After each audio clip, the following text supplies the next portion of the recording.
क्या आप जानते हैं ओवर थिंकिंग से हमारे शरीर और हमारे जीवन पर क्या प्रभाव पड़ता है।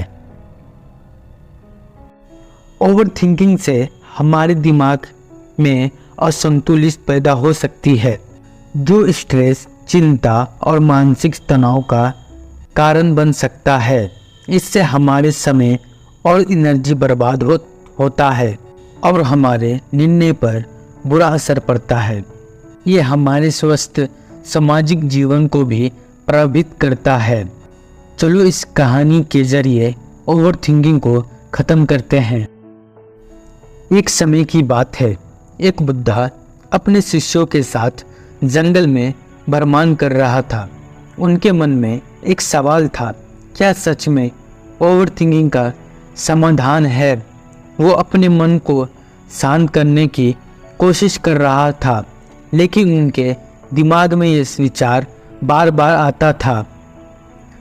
जब शिष्यों ने देखा कि उनके गुरु का चेहरा चिंतित है, तो वो उनसे पूछने लगे, गुरुजी, आप इतना चिंतित क्यों हो? क्या आपको कोई समस्या है? बुद्धा ने मुस्कुराते हुए जवाब दिया, हाँ, मेरे मन में एक सवाल है, ओवर थिंकिंग को कैसे दूर किया जाए। उनके शिष्यों ने भी खुद को इस सवाल में डुबोया हुआ था, लेकिन किसी को सही जवाब नहीं मिला। तब एक शिष्य ने सोचा कि क्यों ना हम सब मिलकर इस समस्या का समाधान करें। उन्होंने गुरुजी से कहा, गुरुजी, हम सब एक कहानी लिखेंगे जिसमें ओवर थिंकिंग की समस्या का हल हो। बुद्धा खुश होकर उनके साथ बैठ गए और कहानी की रचना शुरू। एक समय की बात है, एक चतुर यात्री अपने मंजिल की खोज में निकला। रास्ते में उसने एक दरार देखी जिससे एक गहरा खड्डा नजर आया। दरार देखकर उसके दिमाग में एक सवाल पैदा हुआ, क्या मुझे इस दरार से गुजरने की सही राह पता चल जाएगा? उसने दरार को देखकर सोचा, विचार किया, पर उसके दिमाग से यह सवाल नहीं गायब हो पाया।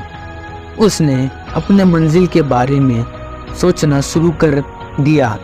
कुछ ही देर में उसके दिमाग में और सवाल पैदा हो गए, क्या मेरी मंजिल सच में सही है? क्या मैं गलत रास्ते पे तो नहीं चल रहा?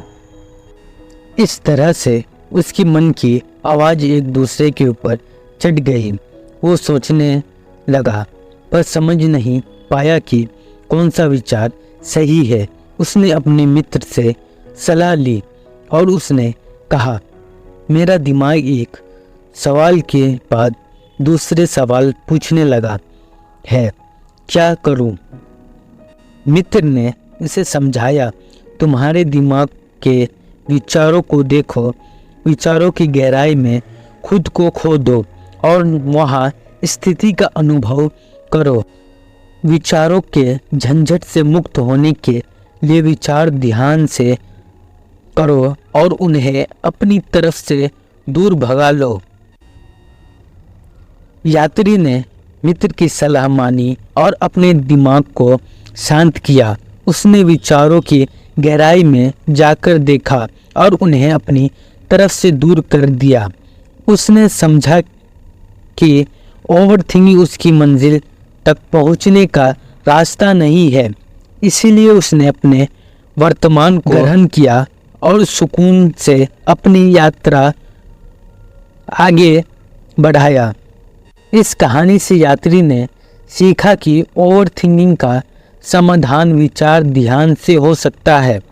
दिमाग को शांत करके, वर्तमान को ग्रहण करके हम अपनी मंजिल को आसानी से पा सकते हैं।